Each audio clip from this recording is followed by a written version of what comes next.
Hold on. Who invented the lazy Susan? We're doing this right now.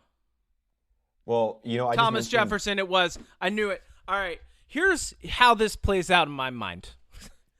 Thomas Jefferson has a bunch of kids. We're not going to get into where they came from. Founding fathers, shit happened, right? We don't need that's not this episode. We can get into it some other time. Thomas Jefferson, some kids, maybe of varying colors. He's probably got one daughter named Susan. Now, I'm going to guess at some point Susan became a 13-year-old girl, right? Yeah. And Susan did the thing that every kid does. I don't even care what age it was. Susan did the thing that every kid does. Susan opened up a corner cabinet, right? Yeah. And didn't even look for the thing that she needed to find and turned around and said, I can't find it. And Thomas Jefferson, and I respect this reaction. This is how I imagine this went down. He thought in his mind, wow, what a lazy piece of shit. I must make something so that she cannot opt for laziness in the future, right? And I imagine a couple weeks go by, and he just quietly gets up. Like, she's like, I can't find it. And he goes, look harder, and then gets up and goes out to his shed. We're not going to call it a man shed. We're just going to call it a colonial shed, right? 1700 era shed. He goes out to his colonial thinking area, right? And he starts thinking, and he goes, what could help such a lazy, tiny human being? And he thinks long and hard, maybe a couple days. Maybe it came to him right away, but it took him a while to fashion it. Some time goes by, and then one morning, Susan wakes up, and Thomas Jefferson is sitting downstairs. And he's like, oh, Susan, go open the corner cabinet. And she goes and opens it, and she's like, what is this, Father? And he goes, it's my newest invention. Go ahead, give it a spin, right? That's where that phrase came from. Thomas Jefferson invented it. Give it a spin. He said, give it a spin. So she spins the mechanism and sees that all of the things that she could ever look for in the corner are being presented to her in a circular motion, right? And he goes, guess what I call it? And she goes, what, Papa? And he goes, the lazy Susan. Susan, you will go down in history as not being able to find things, and not for lack of effort. No, actually, exactly for lack of effort, Susan. That is why I am naming it the lazy Susan. You, Susan, are lazy, and everyone forever will open their corner cabinets and think of you. And she cried. Do you want to know something fun? What? Thomas Jefferson didn't have a kid named Susan. Damn it! I was sitting here looking it up and being like, this would be great if you had a kid named Susan. Madison, Eston, Mary, Harriet, Lucy, Beverly, Jane. No Susan. A wife? Can we start the show? His wife's name was Martha. Yeah, let's start the show.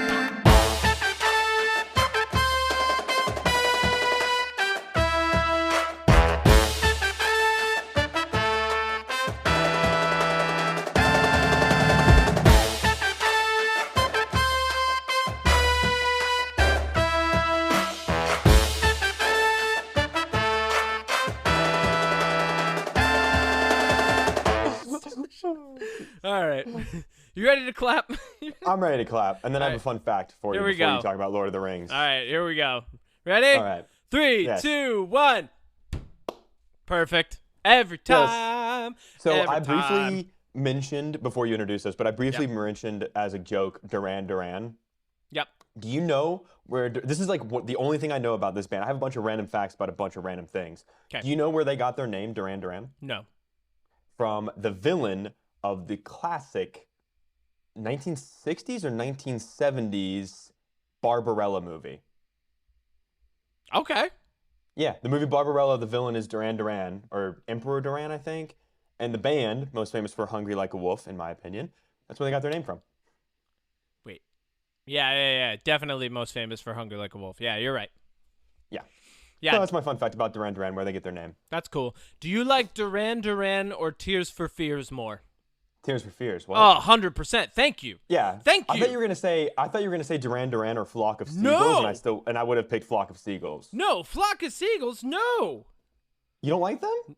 It's not that I don't like them. It's that the band that you most readily compare Duran Duran to is Tears for Fears. I don't know why I thought you were going to go with Flock of Seagulls for some reason. I don't know why. Flock of Seagulls is only known for one thing. Aha's Take on Me. What is the Flock of Seagulls song? Spinning you right round, baby, right round. Like a record, baby. Round, round, round. That is not the song they are known for. That is what they are known for. Oh, no. It's I ran. But they also sang You Spin Me Right Round. Far away. I don't know the words to that song. I think I just fucked it up. Anyways, who are you and who am I? All right. I need to get off of this.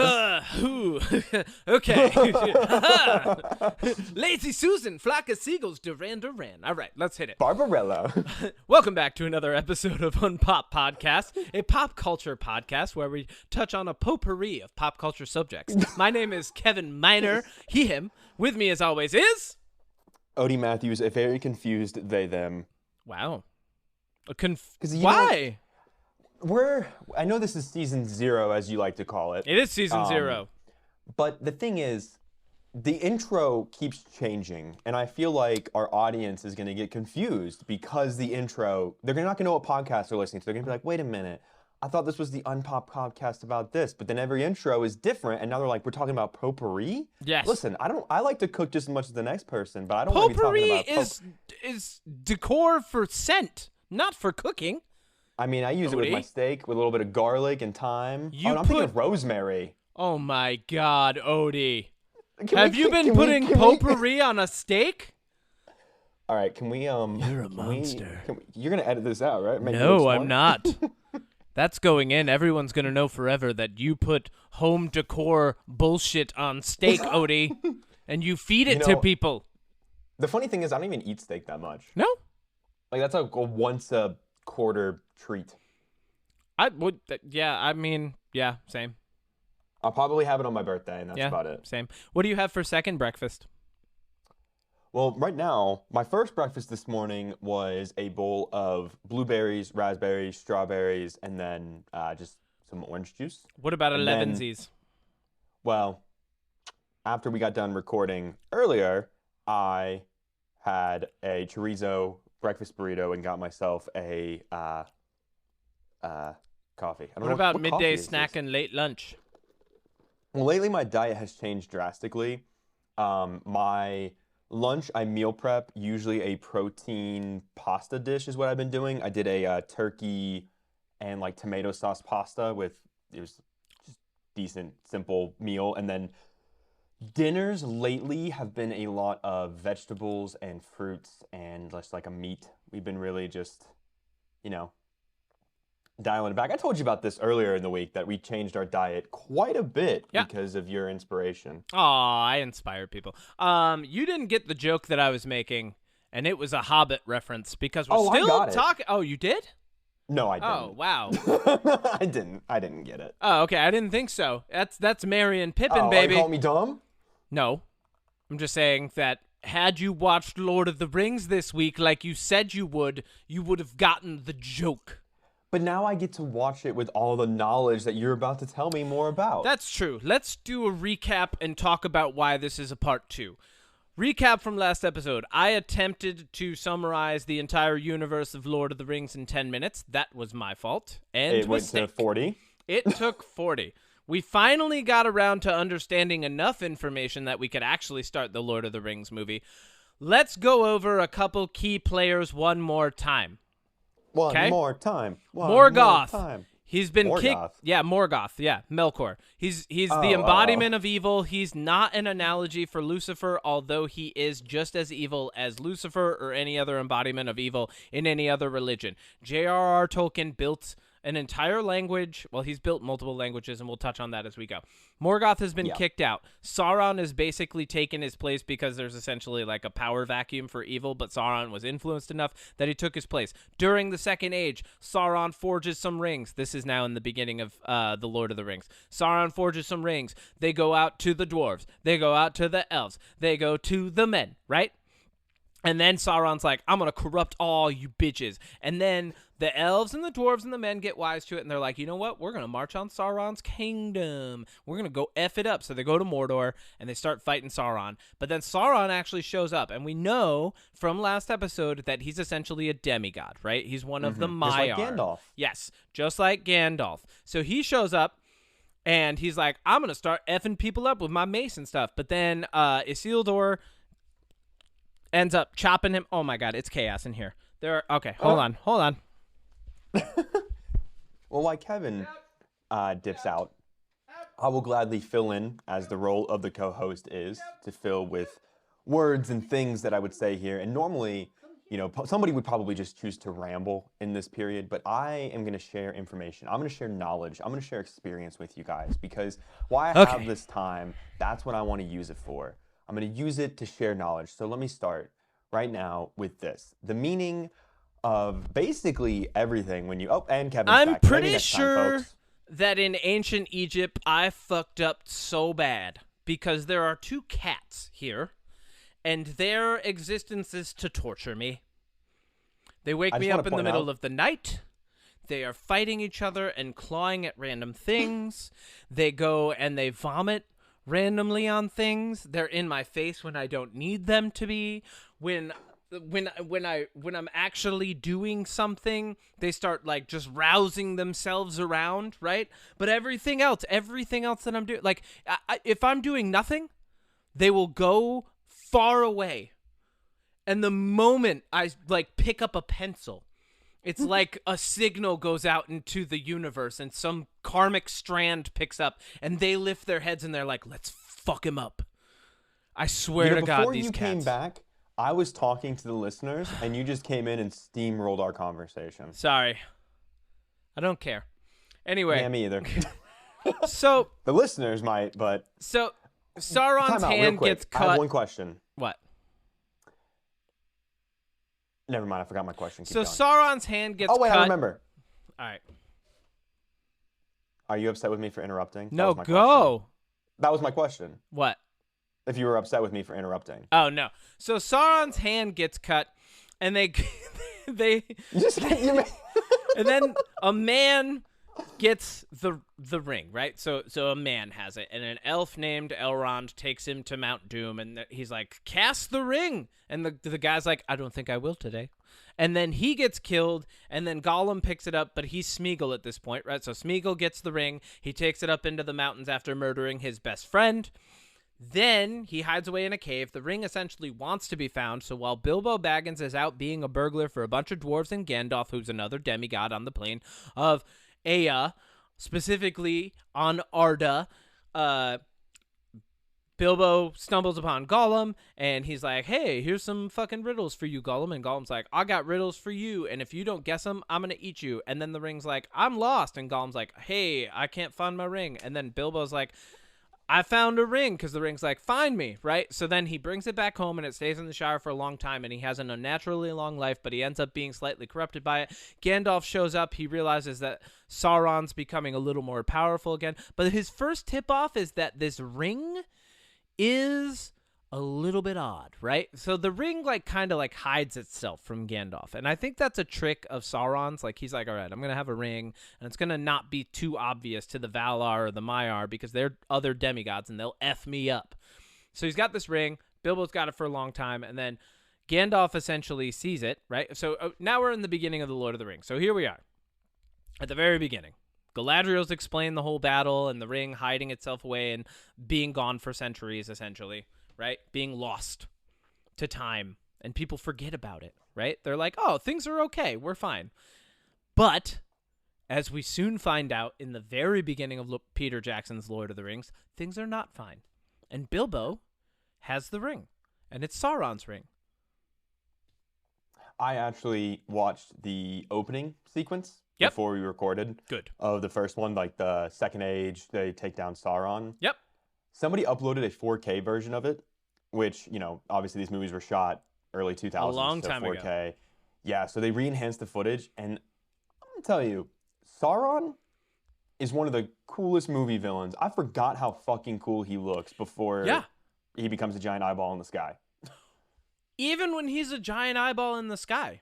The Eye of Sauron is like an amazing villain because he doesn't even have to be present for like fear to be struck into the minds and hearts of people. You know, it's just fucking great. So now, the rings didn't all look like the ring that we see Frodo have, right? They were all like designed a little differently. Yeah, they were all, well, they're all very similar. I mean, maybe Peter Jackson took, it upon himself to make them look a little different. The book itself just kind of mentions the numbers, because all of the other ones have been destroyed, essentially, except for the ones that the elves had because they couldn't be corrupted because they're essentially immortal and more related to the Valar than anybody else. Anyway, so... Like, the books don't get too much into what the rings look like, but there's a lot. Makes sense. Right? So, there were 3 for the elves, 7 for the dwarves, and 9 for men. And now, is Hugo weaving Elrond? Yes. Oh, my God. Isn't that great? I'm so excited to watch these movies. Isn't that great? It's so fucking great. So, here we are. We're launching into the first movie, right? We're getting into the first one. Yeah, the first one of the trilogy, let's hit it. First character that we're introduced to in the actual story is Frodo. Yes. And Frodo's going to go see Bilbo. Bilbo's having his birthday, right? Like, the first real character introduction that we're getting is Frodo. And Frodo's like, he's going to see Uncle Bilbo. Bilbo he's like, yeah, all right, cool, yeah, do your thing. I think Gandalf's coming. And, then Frodo's like, oh, yeah, sweet, Gandalf's coming. And everybody in the fucking Shire loves Gandalf because he's originally, if you remember, his name is Oleron, I think. Olenir? Which guy? Gandalf. Oh, right. His original name is, I've got it right here, Olorin. Oh, I don't. I Olorin, don't have it. friend to all, is essentially his name. God, that is so... Man, Ian McKellen... Can I tell you a really quick Ian McKellen story that I heard about from all the people in Lord of the Rings? Yeah, hit me with it. The actors. It was the actors of Merry, Pippin, Frodo, Sam, Gandalf. Yep. I want to say like maybe Orlando Bloom was there, but basically when they were filming the movies, Merry and Pippin and them, they were going out to clubs and they were taking Ian McKellen with them. Now, keep in mind, Ian McKellen back then was old. Yeah. All right. So, he's old now, but he was old then. He's ancient now. He's probably like in his late 50s, maybe 60s, that's not old. That's not like, if you're in your 60s, like, you're not old, but like, to be doing what he was doing, impressive. Yeah. Anyways, so basically, they go out a bunch of nights, and then Ian McKellen's like, why don't you guys, I've been a part of your world. I'd like to show you my world. Now, keep in mind, Ian McKellen is a gay man, an out gay man at this time. Yeah. And so he takes... again, some of the actors, I know it was like Merry and Pippin, and at least Elijah Wood was there. And he takes them to a gay club. And they said that within like 5 minutes, Ian McKellen was dancing and like just a whole different side. And so all of them like just went out to this gay club and like had like the biggest party ever and like had the best night. That's awesome. And Ian McKellen was just like dancing and hooping and hollering. And God, that would be just such a sight to see, you know? The cast of Lord of the Rings at a gay club just fucking partying it up. Likely in New Zealand at that point. Yeah. Oh, yeah. That sounds great. Because I had a massive crush on Orlando Bloom as a kid, so... I mean, that makes sense. Still do. Store checks. Still do, but, Dude, he's a handsome dude. Right? I don't even have a crush on him. I just don't have a problem being like, yes, he's very handsome. So... He is very handsome. So we get introduced essentially to these 3 characters really quickly, right? Frodo, Bilbo, Gandalf, and they all kind of have these interactions that take place around Bilbo's birthday. Now, Bilbo is turning 100 and he's having his 111th birthday, right? Which is like a Hobbit number, whatever. It's fantasy sounding, like, that means he would be like 11. For someone who loved languages so much, every once in a while, J.R.R. Tolkien just threw some shit out there, right? He was like, yeah, they just count a little bit different. 111th. That makes sense. So, during Bilbo's birthday, the other hobbits that we get introduced to during the story are Merry, Pippin, and Samwise. And these are the 4 hobbits that will go on their big adventure. Now, who's your favorite hobbit? Out of all of them? Oh, Frodo, for sure. Really? Yeah, I mean, book-wise, I would probably say Bilbo just because he's funnier, like, in his journey, and his story arc is so funny. Like, Bilbo's story arc is basically, like, I want to live in my house and be peaceful, and then Gandalf and some dwarves show up, and they're like, you're a burglar now. And he's like, what? And they're like, yeah, you're gonna burgle shit. And, like, literally that's what they say. They're like, you're our burglar. For our journey. Yeah. Because I would have said Merry and Pippin as a combo. That's my favorite. I like Merry and Pippin, and I like their story arc, but I think overall, I think Bilbo's like my favorite. But maybe that's because he's the first one I saw. Yeah. We gotta establish this too. Yeah. Who is your favorite character in Lord of the Rings? In Lord of the Rings? Oh, yeah, you gotta pick one for the 3 movies. Who's your favorite for the 3 movies? Mine's Legolas. That's hard. Specifically, Legolas and Gimli's relationship. That to me is a gigantic highlight, but favorite character is eagerly Legolas. That's really, really hard. Probably Gandalf. Ooh. Yeah, Gandalf's a close second for me. I like I think the reason I like Gandalf is, like, he chooses what's right. Like, he chooses what is, like, the right thing to do, even if it's not, like, the optimal thing to do. And he's someone who could, like, if he wanted to, he could be like, here. Yeah, it's definitely Gandalf. Here's why I like Gandalf so much. He's Obi-Wan. Well, he's kind of Obi-Wan. He's better than Obi-Wan. He's freaking. Yeah, I don't care. No, here's why. He's a demigod. He gets sent down, and then he's been influenced by another demigod, one of the Valar, so much, and her whole realm is, like, patience and pity and, like, understanding, like, her basically empathy and patience. So, like, he kind of embodies these 2 virtues of empathy and patience. Like, he understands how other beings feel as at least as much as a demigod can, and then he'll choose to do the right thing, even if it's not the best thing, even if he knows the outcome might not be optimal. And he's not all-knowing either. Like, everyone, they're like, oh, what if Gandalf knew that, blah, blah, blah. It's like, no, he doesn't always know these things. And he's not just calling on the eagles left and right or casting crazy spells or anything. He knows, like, when to use his power, and he knows when to let other people do their thing. And he has patience. And I think the patience, although sometimes can, like, stab him in the back, like, you know, like, he has so much patience that he gets outwitted by another Istari or wizard, Saruman, who we are introduced to shortly. But, like, he kind of allows these things to happen, and he sees where they're going, and he doesn't overexert himself. He's not utilitarian in thought, because I feel like a lot of people, when they watch these movies or read these books, they go, oh, well, Gandalf could have just fucking solved everything from the get-go. And it's like, well, that's why you can't be a demigod. That's why you can't be an Astari, and a Maiar, or a Valar. Like, you can't be those things because your thought is so impatient and so human, right? And he knows patience and humility and empathy beyond everything else, to the point where he goes fucking hiking with them. You know, he's an ancient being, and he's like, I'm gonna trudge through the snow with you guys. Let's go. You know? I like that. Yeah, he's fucking. I mean, good answer. He's great. Long answer, but it's a good answer. Yeah. I mean, he's Obi-Wan. Why do you like Legolas? Because you have a crush on him? No, I'm just kidding. No, I'm just kidding. No. You got a crush. I liked Legolas as a kid because I grew up doing. Well, I don't know like what the proper term is, but I grew up shooting bows. Yeah. My dad was a bow hunter.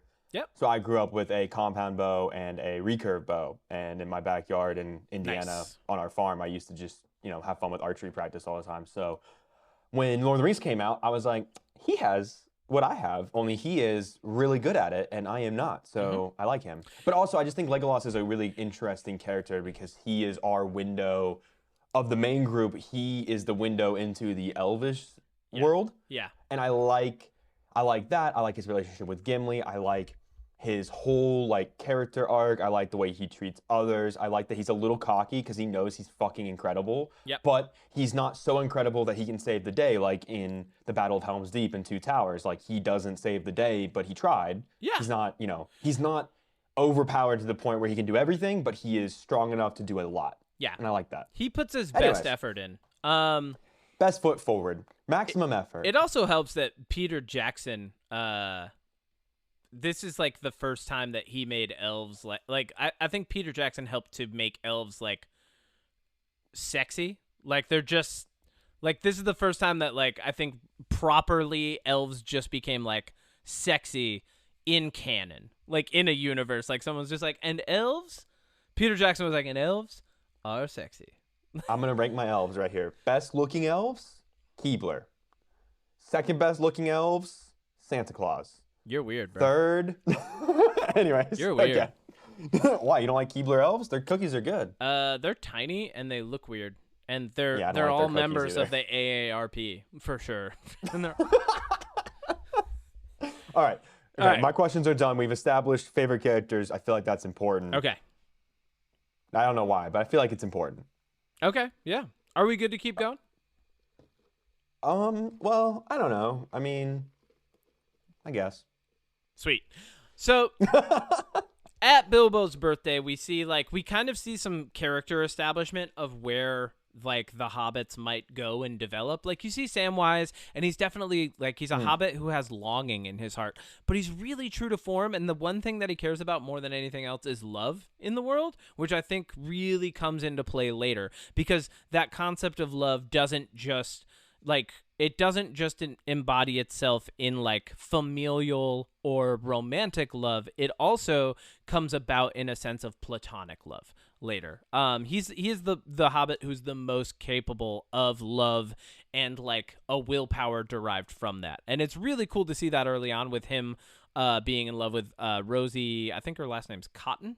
But yeah. So, like, he's, like, the one hobbit who's like, yeah, I've got a real big crush on a girl. And, like, the other hobbits are like, we're just stealing from farmers and, like, having a good time and dancing around, whatever. Like, yeah. Sam's like, I want a family with Rosie, you know? Like, which is nice. Like, I think that kind of, like, establishes him early on as the person who might have a greater sense of things than the other hobbits. Like the other hobbits are just kind of like, we don't know where we're going, and he's kind of got a more mature perspective than the other three. I like Sam's relationship with Frodo. Me too. Well, that's what I mean, where like the platonic love comes into effect, you know? And Sam, if you remember correctly from the movies, isn't originally even going on this journey. At first, Gandalf is like, all right, Frodo, I need you to take this ring to a town nearby. That's it. He's just like, I need you to take it to a town. And Gandalf's like, I gotta go and figure out what's going on. And Gandalf, like, because he's been looking it up, he's like, I know where that ring comes from. I'm pretty sure it's a bad thing. Here, I need you to, like, it's in an envelope. Get out of here. Take it to a town. Right? So Frodo ends up running into Samwise.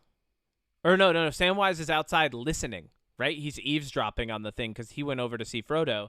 And then Gandalf, like, he stumbles upon him. Oh, he's like, yeah. Because Samwise is just like, he's like, oh, what the heck's going on over here? I kind of forgot about that. He's listening, and Gandalf is just like, he's like, Samwise Gamgee. And Samwise is like, uh-oh.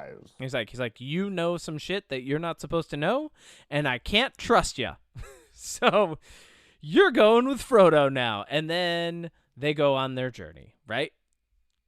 So they set off. The lesson is to always eavesdrop on your friends because you might get invited for an opportunity of a lifetime. Well, and what's interesting about this is this lays the groundwork for, you were talking about seeing D&D as like, if you're not ready for Lord of the Rings, but this is like where I think Gary Gygax starts to draw a lot of his inspiration for the first edition of Dungeons and Dragons, in that in The Hobbit, specifically in The Hobbit and Lord of the Rings, there are dungeons, and then there are epic battles with dragons, right? So like, I really do think Dungeons and Dragons found its first inklings within the realm of Lord of the Rings, within the realm of Tolkien's universe, and so much so that the beginning of many adventures in Dungeons and Dragons are like simple like that. It's like, oh, you were eavesdropping on your friend, and now you have to go help them bring this thing to a nearby town, and then if you're DMing, if you're dungeon mastering correctly,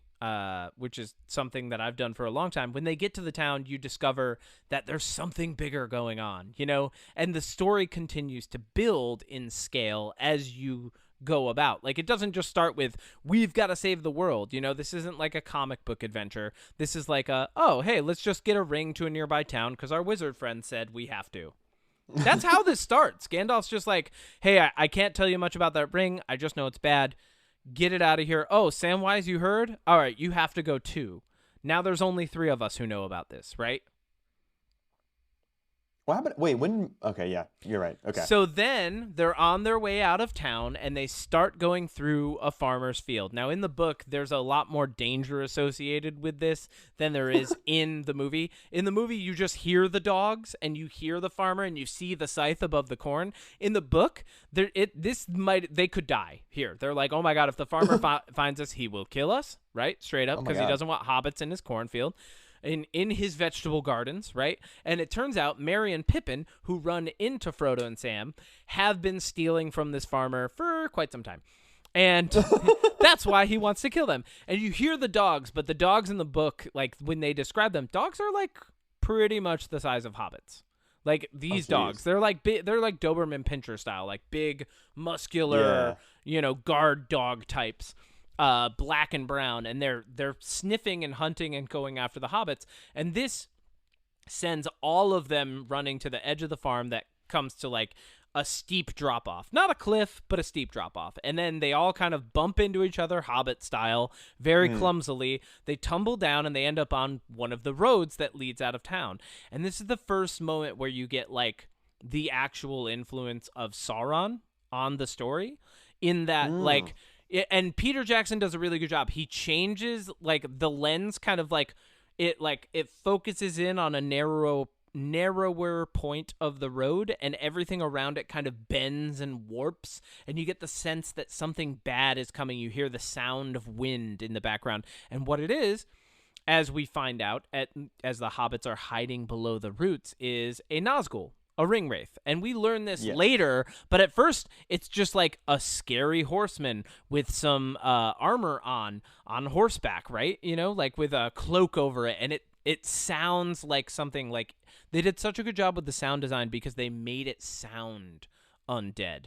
And then they establish around the hobbits that this is a dangerous thing by having all of like the creepy, gross bugs from the dirt crawl out and crawl around them. Yeah, like centipedes. I remember that scene. Centipedes Not and spiders are coming out. Yeah. Which is going back to, J.R.R. Tolkien was famously bitten by a baboon spider as a kid, and it really sucked for him. So like, of course, in his mind, he's like, are we going through this movie beat by beat? We don't have 3 to. of these. Oh, no. 3. Okay. No, we don't have to. But like, I really wanted to like paint this, this picture. Yeah, I'll tell you what. If we only get through Fellowship, that's fucking fine. Like, let's keep going. Like, we don't have to do another episode after this, but I definitely want to make sure that we're touching on like what a great job Peter Jackson did and why these things should be appreciated. I love Peter Jackson. I didn't realize how passionate I was about this, and I watched them. Micah Khan, good friend of mine, director. Mm-hmm. What he loves to do on his birthday is watch Lord of the Rings. So last year for his birthday, we watched Lord of the Rings, which was great. Yeah, we had a little Lord of the Rings party, man. It was awesome. So they end up like they escape the Nazgul by just hiding. And this is like the first time he's tempted to put on the ring, but he doesn't put it on. They end up finally making it to that nearby town. And it's raining, of course, and they gotta get inside. And like, this is like really like the beginning of the adventure. And I love that it's already been like in the movie, it's almost been like a half an hour or so, right? And then finally, like, the adventure's properly beginning. There's an adventuring party, like I said, much like in D&D, which was influenced by Lord of the Rings. And they end up in the place where many bigger adventures begin, a tavern. Yes. Of course they're in a tavern. And, some hijinks happen, and Frodo ends up, like, on accident, really. Like, he kind of just reaches his hand up to catch the ring, but the ring, having a will of its own, going back to Sauron having poured so much of his intent into this thing. Intention was a really big thing for J.R.R. Tolkien. Like, when he writes things in his book, I think he had a really good underlying idea of what drives a character and what creates the intention, and then establishing tension around that. So the ring, having its own intention, lands on Frodo's finger, and all of a sudden, Eye of Sauron, right? It's there. It's awake. He's ready. He sees, and he knows where to send the ring wraiths. And in the movies, Peter Jackson just shows the ring wraith turn around, right? And it just starts. I remember that. And it gallops straight to town, and they know where they want to go now. They're looking for 4 hobbits. One of them looks like Frodo. They know what to do, and this is where I think most people's favorite character, Arwen, shows up. Or sorry, not Arwen, Aragorn. I was gonna say, who the heck is Aragorn, that character? Aragorn, who's famously sitting at a table with his hood up, just looking creepy, right? Love Aragorn. Creeping on some hobbits. Viggo Mortensen. And he's like, you've got to get out of here with me, because he sees Frodo disappear and then reappear. And he's like, oh, shit, I kind of know what's going on here, because as it would turn out, he's like a dude who spends most of his time with elves. He's also super old. Yeah. Yeah. He is, well, yeah, he's very old. So Aragorn meets up with them. He takes them away from the tavern that they're in. Turns out the Nazgul are showing up to try and kill them, and like the Nazgul let out screeches and they're across the street. You know, that was such a good scene where they're like hiding and being quiet.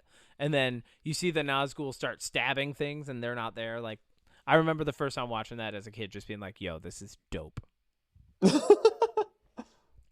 No, it really was, though. And then Viggo Mortensen's like, all right, we got to go on a journey. Now, this is the part where, I don't know if you ever listened to Tom Cardy or if you watched the video that I sent you, but he does like this parody of Lord of the Rings where he's like, Mr. Tolkien, we're very excited for your new book. Tell us what happens in it. He's like, yeah, they walk. Yeah. Walk. Yeah. A lot of walking. So in the books, this is the one drawback, I would say. If you're not someone who's into the description of how wonderful travel and a landscape could be, once again, going back to J.R.R. Tolkien's adventure in Sweden, which heavily influenced the way that he wrote these books, he really gets into the landscape, and he really gets into like the richness of history that a piece of land can have and what it looks like. You know, he describes land the same way George R.R. Martin describes food. Like, this dude just loves, you could tell J.R.R. Tolkien was a hiker for sure. Yeah. Like, he was the type of guy who wanted to go out into the woods. So there's a lot of that in the book. They meet, like, let's fast forward. They meet up with Arwen. They have to get Frodo over to Rivendell because he eventually gets stabbed by a Nazgul because the Nazgul keep tracking him down. Yep, he puts the ring on. Turns out they can see him when he has it on. Oh, go figure, because they're directly connected to Sauron. Sauron, these are actually, like, as it would turn out, they're like the dead kings who were corrupted by Sauron, right?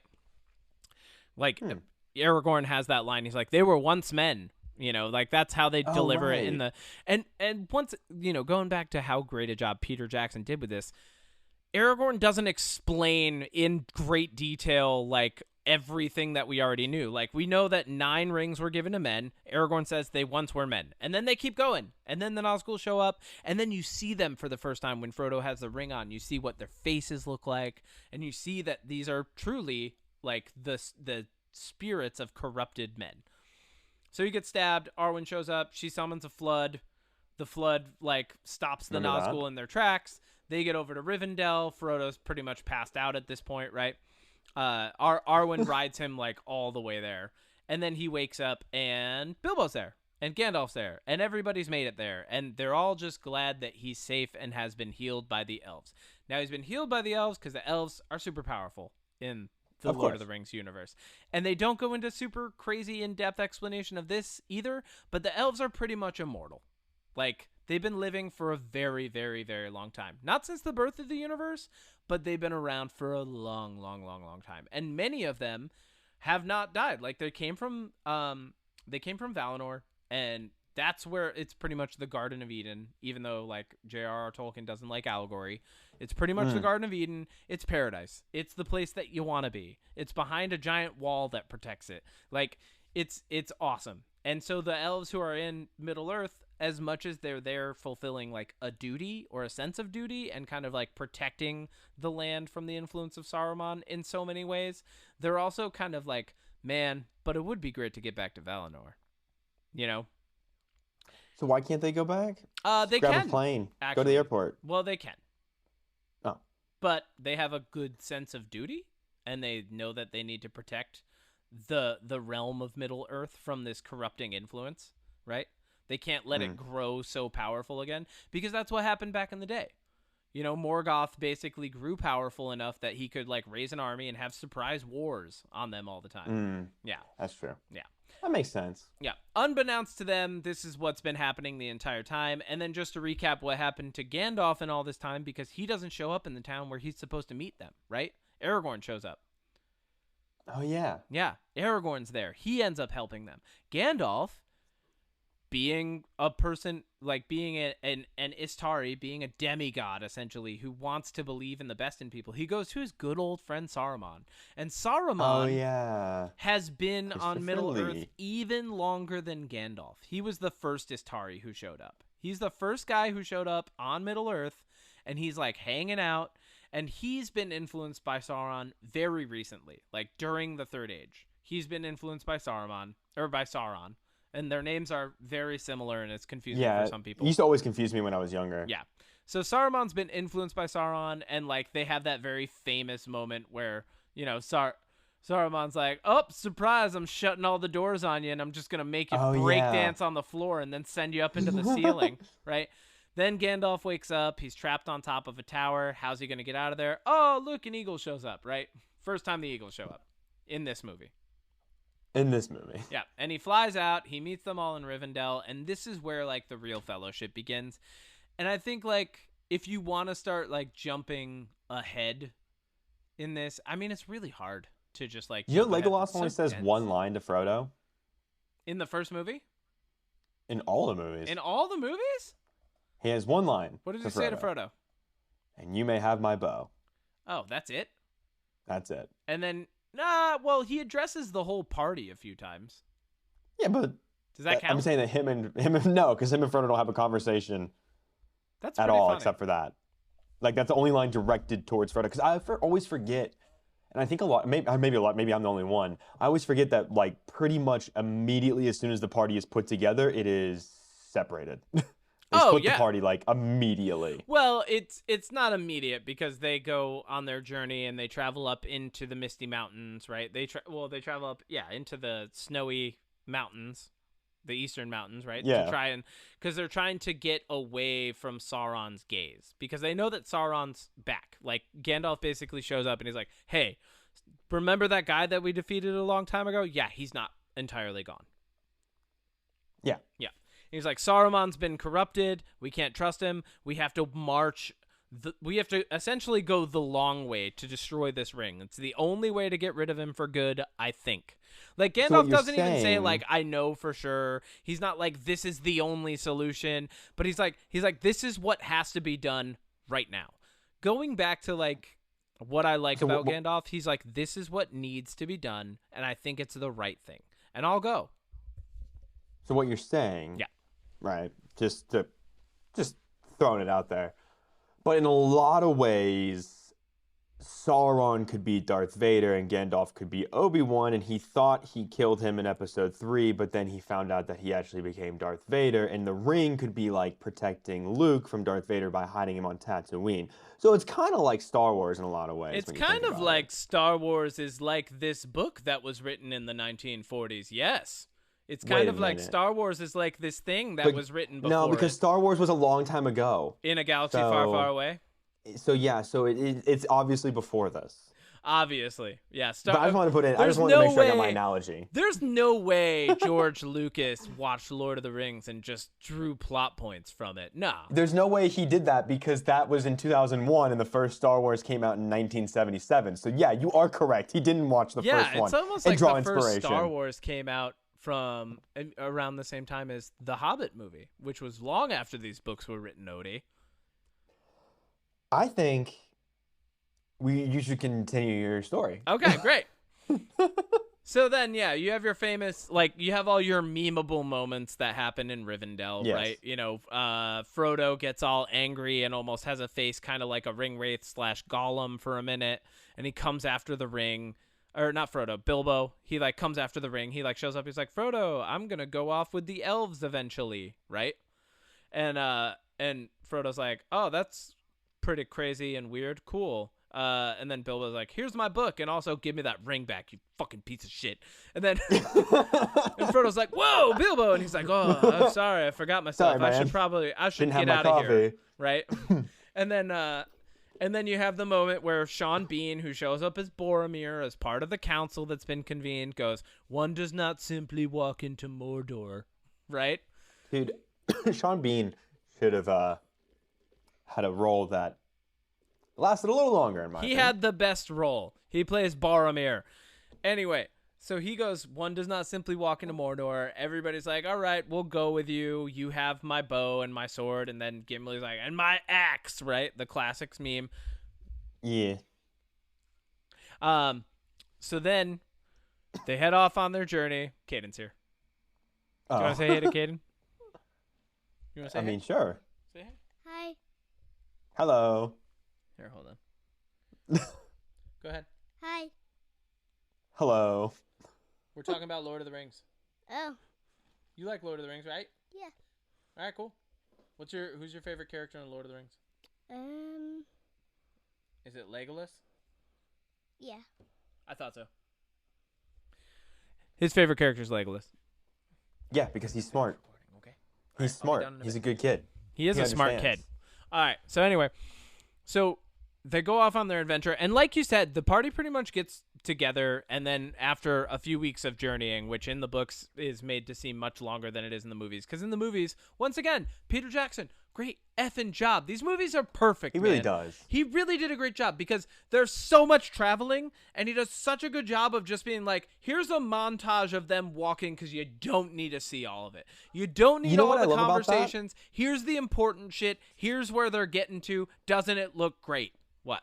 So what I really love about that, so in the realm of filmmaking and cinematography, Yeah. so the time period when this was made, like, there was a lot of epics, obviously, that were made, like Cleopatra and Ben-Hur and everything. Like, these were big epics for Hollywood at the time.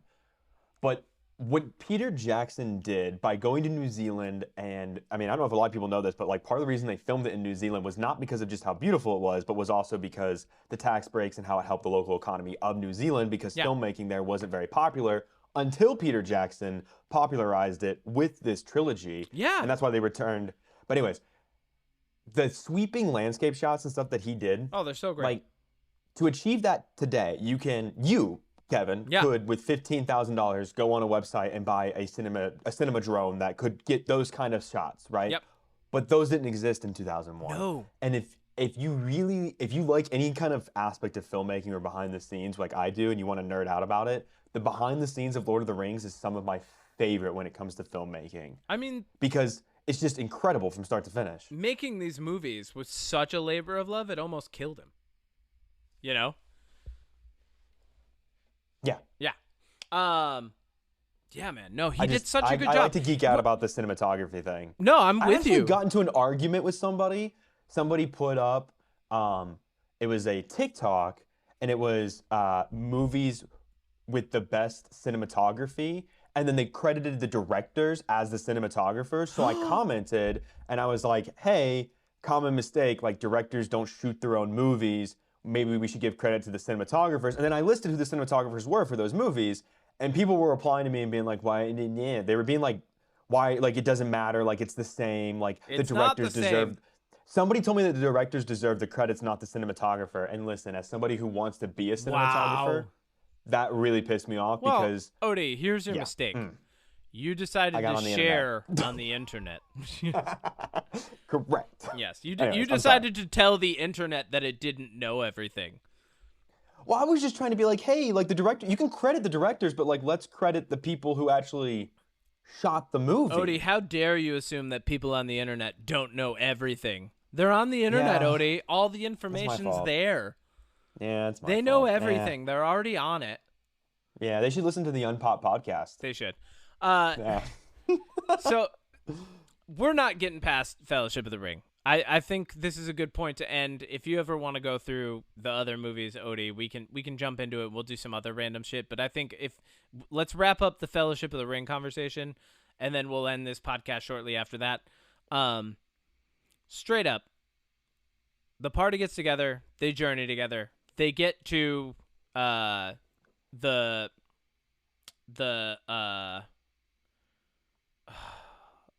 Mines of Moria. Thank you. Oh, Okay. right. Yeah. Where So they get to Moria, which is part of Khazad Dûn. And they get to the doors of Durin. And now Durin, famous dwarf character. We don't need to talk about him right now. But there's a thing outside of this place called the Watcher in the Water. And this is a short adventure scene. And once again, thank you, Peter Jackson, for not going into the explanation of everything that's going on. But basically, they get attacked by a giant tentacle monster outside of... Yeah. Because they're trying to get into the doors, and they speak friend and enter. They get Frodo away from, the tentacle monster, which wants to pull him down in, possibly because of the ring. Who knows? But ultimately, they get inside the mines, and they're like, oh, it's pretty much empty in here. It's vacant. And Gandalf's like, yeah, it used to be a great dwarven city, and I've seen it.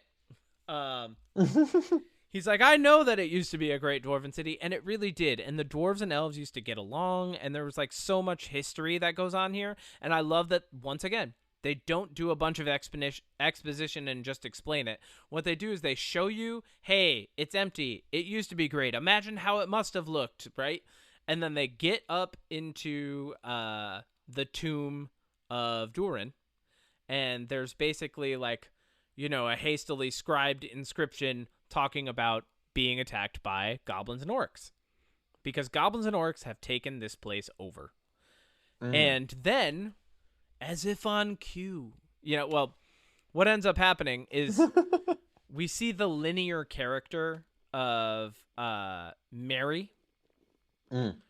He drops a helmet down a giant shaft, and they've been quiet this entire time. They've been like kind of creeping through this place. They're like, man, we didn't want to have to go through here, but Saruman summoned a giant storm, so they can't go over the mountains anymore. So they have to go through the mountain. Right. And they're like, all right, cool. Of all things, just be quiet. And then he knocks a skeleton and armor down a well. And the well, well, it might have even just been like a shaft that made for ease here. Yeah. It goes all the way down and clatters, and it wakes up all the goblins and orcs who presumably can just like sleep and wait for things to come along so that they can eat them, right? And and then giant famous fight scene. Legolas is shooting things. Everyone's fighting. They're killing trolls, right? Legolas eventually gets on its head and shoots arrows down into it, and it finally falls over. Yeah. Then... I realized I was nodding on a podcast. Yeah. That's okay. Great. Yeah. Then they realize that they're going to be overrun by goblins and orcs, and they're like, quick, let's fucking get out of here. And as they're running away from these goblins and orcs who are like clambering down these giant spires and stuff, you hear a big ass sound. And this is why I even did this preamble in the first place, was to lead up to this scene, because I love that the exposition doesn't happen in this film and that they're not just explaining all the shit that's going on, right? But Gandalf knows what this thing is. All you see is fire and you hear the sound, right? Mm-hmm. And Gandalf just goes, Balrog. And all you know as a viewer of this movie, if you've never read the books, if you've never gotten into the lore, is like, that's a big thing that scared all the goblins away. So it's probably worse. And it fucking is. It really is. Because a Balrog, as it would also turn out, is essentially a daemon. It's like it's a demigod and a demon. It's like it is just as powerful, if not like getting close to being just as powerful as Gandalf. And so the end of this movie, as they're running away from it and they have to like get over these breaking bridges, and then Gandalf finally says the famous line in the movie, very famous in the book, very famous in the movie, two different versions. In the book, it's "you cannot pass." In the movie, it's "you shall not pass." Here's why this is so cool. This huge moment. In the book, this is how magic works. You speak if you are a being like an Istari. If you are a being like a Maiar or a Valar, you essentially sing or you speak or you use some form of sonic reverberance that helps to create reality as it is. So when Gandalf says, "you cannot pass," and curses essentially he's cursing this creature to not be able to pass. And what he speaks becomes law. So the Balrog, in defiance, attempts to pass anyway. It's essentially very quietly and angrily attempting its own counterspell as it attempts to pass anyway. So, like, Gandalf is essentially a giant magical battles going on, and this is what I love about this. Like, in Harry Potter, you have the wands flicker and all the light show and stuff, right? And in Star Wars, someone reaches their hand out dramatically, and we see the Force moving things around. In Lord of the Rings, in old school, this like magical system that J.R.R. Tolkien created, you speak it, and if it's powerful enough, it becomes law. And so he says you cannot pass in the book, and the Balrog can't. And then in the movie, Ian McKellen actually said you shall not pass, but he said it with so much fucking gusto that they were like, "We're keeping it. We don't care." Is that why? Yes. He just messed up the line? He didn't mess it up. He said it the way that felt right. And Ian McKellen, very famously, this is probably the best part about him playing Gandalf. Very famously, he said, "When I'm playing Gandalf, I'm Gandalf." He's like, "I'm Gandalf." So, like, for him to say that, he's not saying it as Ian McKellen playing Gandalf. That's not how he acts. His approach to the craft of acting is such that as Gandalf, he said, "You shall not pass." And it was like, you know, it's almost like he was Gandalf in that moment, because that became the reality of the movie, right? That. So fucking cool. So it's a huge moment in the books, huge moment in the movies. And then just as the Balrog's falling down into this seemingly bottomless pit of Moria, which it relatively is, because the Balrogs are known in lore to sleep at the roots of the earth. The roots of the earth is way, way, way, way down, right? So this Balrog's going down, and its giant flame whip comes up, and it gets Gandalf by the ankle. And then right before he falls, he says, "Fly, you fools." Now, here's where the fucking eagle theory comes from. Everyone's like, he was telling them to call the eagles, but they don't know how to call the fucking eagles. They don't.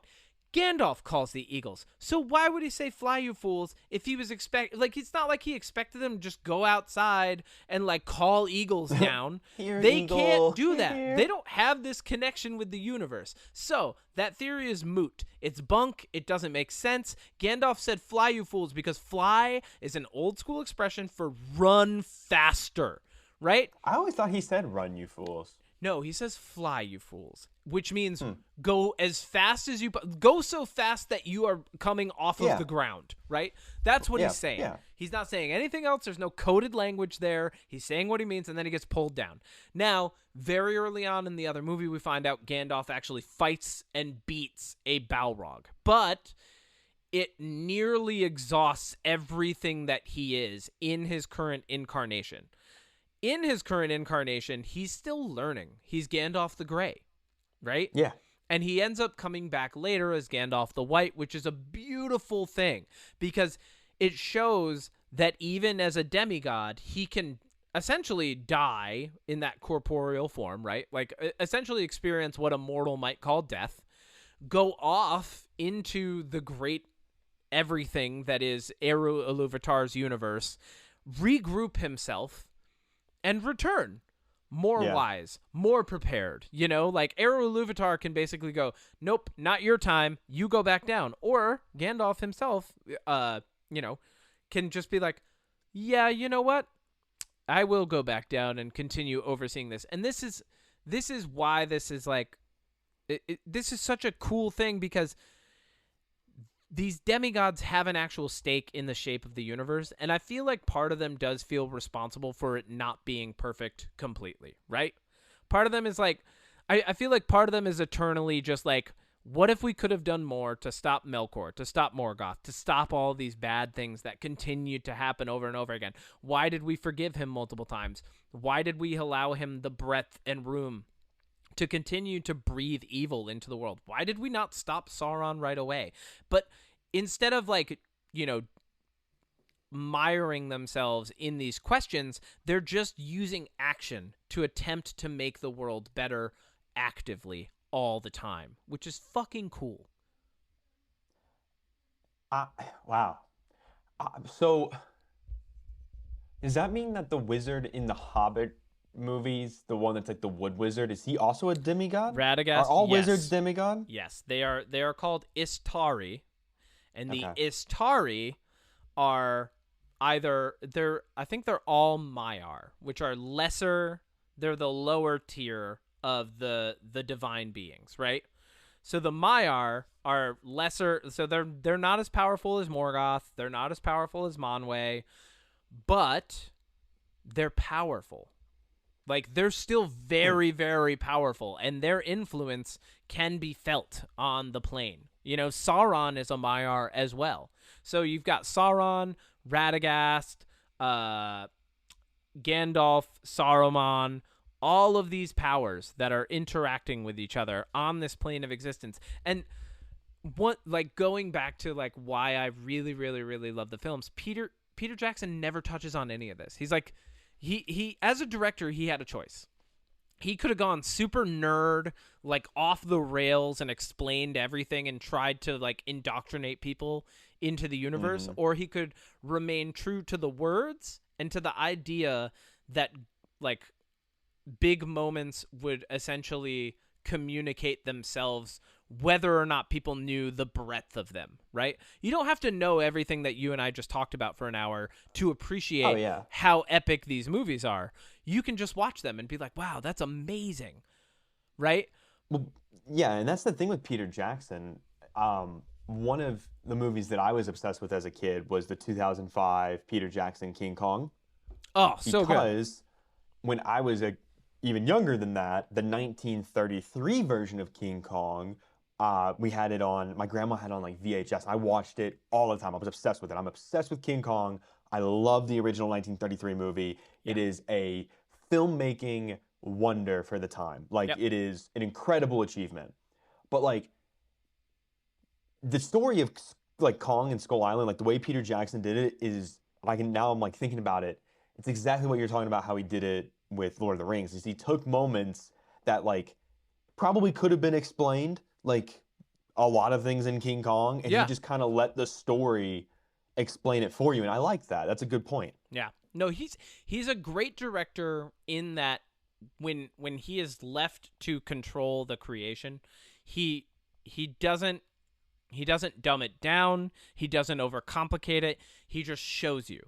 And that's what a director really does. They take a story that could be infinitely complex or infinitely simplified, and they find that middle road that makes it entertaining and amazing and captivating. That's it. They go for captivation.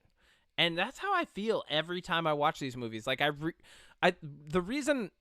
like 2 weeks ago, I was like, we're going to talk about Lord of the Rings. And it's because 2 weeks ago, I randomly watched The Hobbit, like the old animated one, and then was like, oh, cool.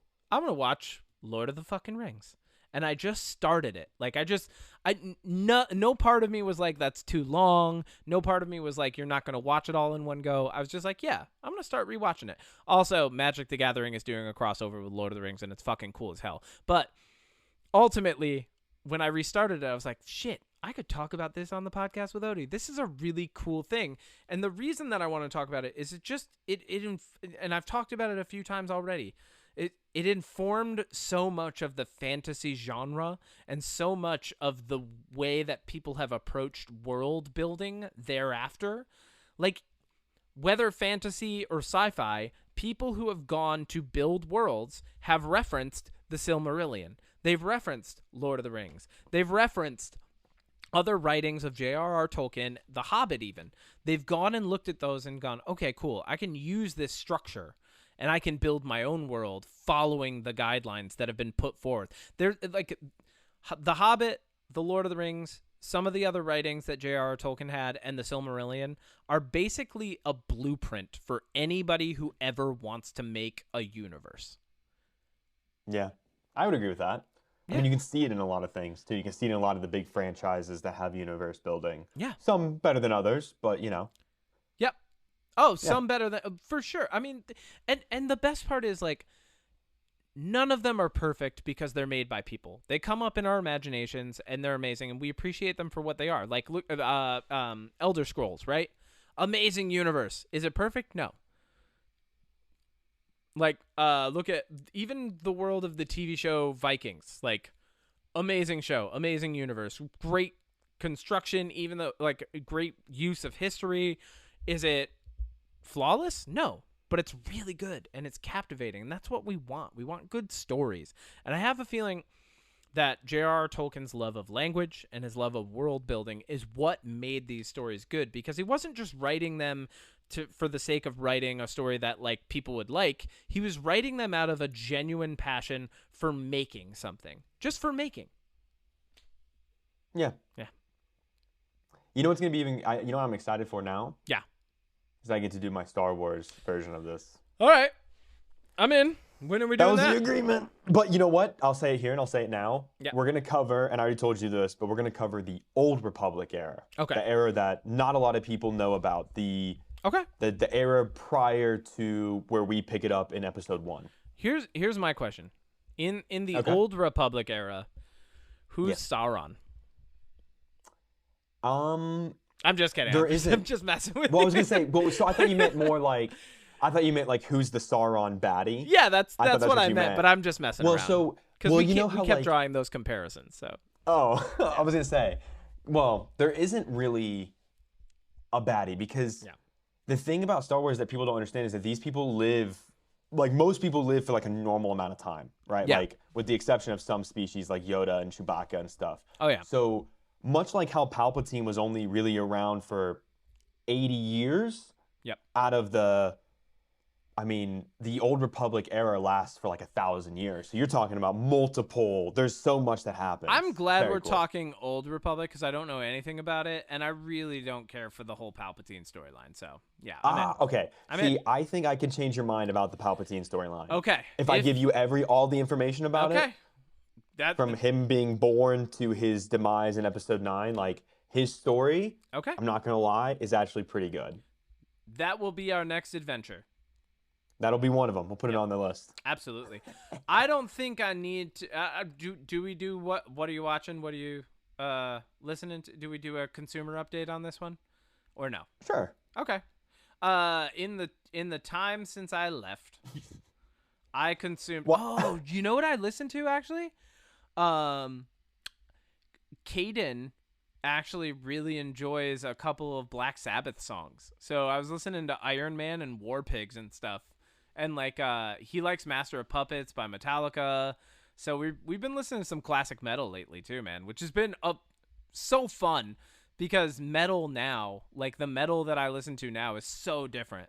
You know, and there's so much production that goes into the albums, and there's so much that goes into how heavy things are, and we've come so far from like Ozzy Osbourne and Black Sabbath and Metallica and Pantera and like the old days of like, but like when you listen to it and you're like, wow, that was metal back then. Like that was like people listened to metal back then. They're like, this is too much. If some of those people came to now, like from back in the day, like some of the people who like maybe didn't like metal and didn't make it to today, they'd be like, oh my God, it goes so much further. You know? Oh yeah. 100%. And then tonight I'm going to continue watching Lord of the Rings. Oh, no. You know what I started? And it's fucking amazing? Foundation on Apple TV. I've heard about that. I've heard about that. It is so good, dude. It is so I know what good. I just realized. You just reminded me of what I actually have been watching. Dude, Foundation is so good. I'm gonna have to put that on my list because I've heard that pretty much everything that's on Apple TV is almost worth watching.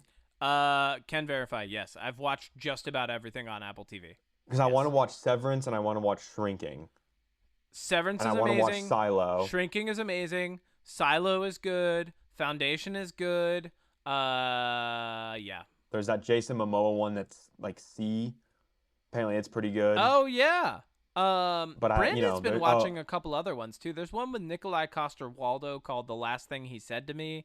Brandy enjoyed that. There's Bad Sisters. That was really good. Yep, I heard about that one. Yep, that was good. Man, I love The Apple TV. Servant is really good. It's produced by M. Night Oh, Shyamalan. that just wrapped up. That's now concluded. Yeah, Brandy and I watched that need whole to check thing that this one. winter. Well, speaking of Apple TV, what I started watching was the third season of Ted Lasso. I watched season 1 and season 2. Yeah. And I wanted to kind of wait for all the episodes to come out because Ted Lasso to me has been my binge show. Like, first season I binged, second season I binged. So like I wanted to binge the third season, so I just started that. And I'm watching It's Always Sunny in Philadelphia. I forgot I started that show. Is that That's on like Apple my background TV? show. That is on Hulu. Ah, damn. But I put it on I'll give you my Hulu if you want. I put it on in the background when I do stuff. It's a really good, like sometimes I pay attention to it, sometimes I don't. Yeah. But it's a good show. It's I really love funny. It's Always Sunny. Yeah. Yeah. Very, It's Always very Sunny has always been funny, and I love that Charlie Day is doing things outside of it now. You know? Me too. Because he's such a good actor, and like he I really love Charlie deserves to Day. be doing so. Yeah, and I love him as Luigi, honestly.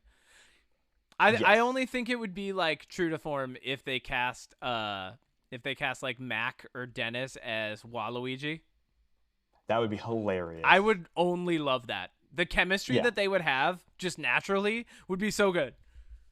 I love all the stuff that I know about like the behind the scenes of It's Always Sunny, how Charlie Day is married to the actress that plays the waitress, who he's obsessed with in the show. Yep. And Mac is actually married to Dee in real life. And they're so mean to her. Even Dennis's wife has been on the show as a love interest for Dennis. Oh, really? Like in one episode, but still, like that's pretty interesting. That is really interesting. I like that. It's also funny to me because the first season of It's Always Sunny in Philadelphia, the characters are about my age now. Yep. But that show was filmed in 2005. Yep. And it made me realize how old Danny DeVito is. Dude, he doesn't even show up till the second season. I know. He shows up in the second season just like insulting Mac and Dee's mom. I love that they got him for that show. I love it. So oh my good. God, he's perfect fit. I can only imagine fit. Danny DeVito signed up for that show going like, how long could it go? One season, one episode, whatever. Jesus. Just crushes They're it. on season 20 now, aren't they? It comes back June 7th. That's why I started watching it. I kept Are they seeing on ads season for it. 20? What are they on? They are on season something. 15? 17 maybe?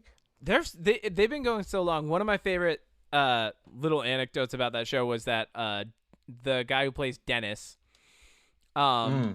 he, I think Steve Carell said something about It's Always Sunny not being like that funny or anything, and Dennis's response was he's like, "Oh, sorry, I couldn't catch everything that you said because my show's still on the air. We have stuff to do. Like yours ended, right? Did it end? Yeah. Okay, ours is still going. Yeah, they're on season 16.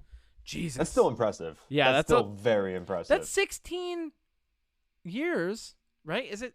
No, that's 18 years. It's been on the air for 18 years. Wow, that's because it probably took when you count the breaks in between seasons, it probably spaced it out enough to be about a 2-year gap. Wow, that's crazy. Yeah.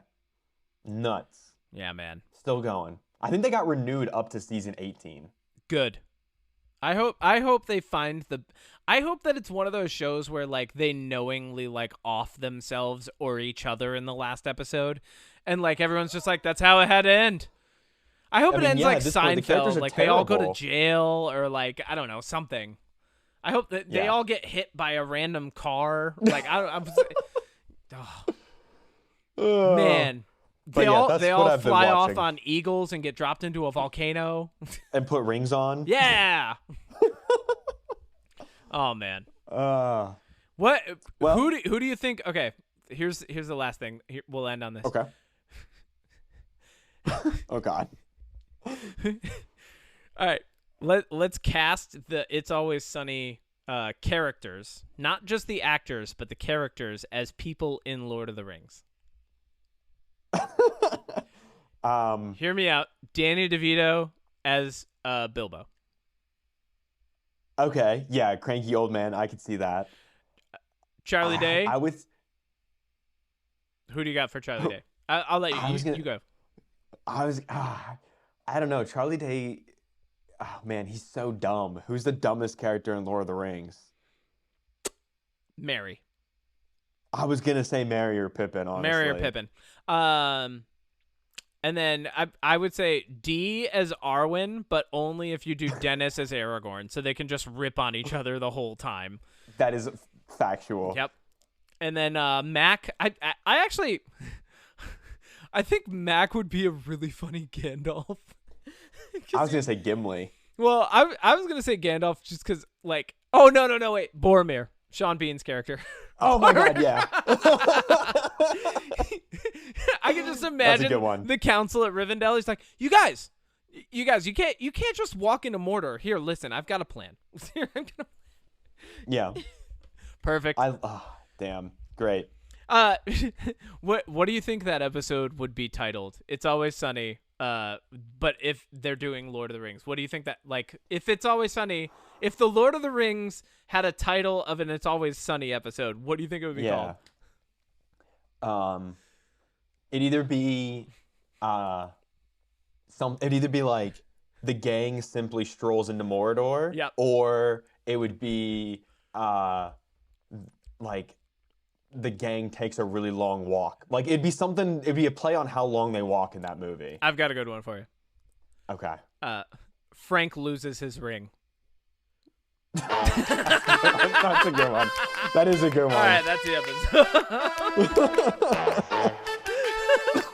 Oh God. You gotta look out. There's freaking Nazguls.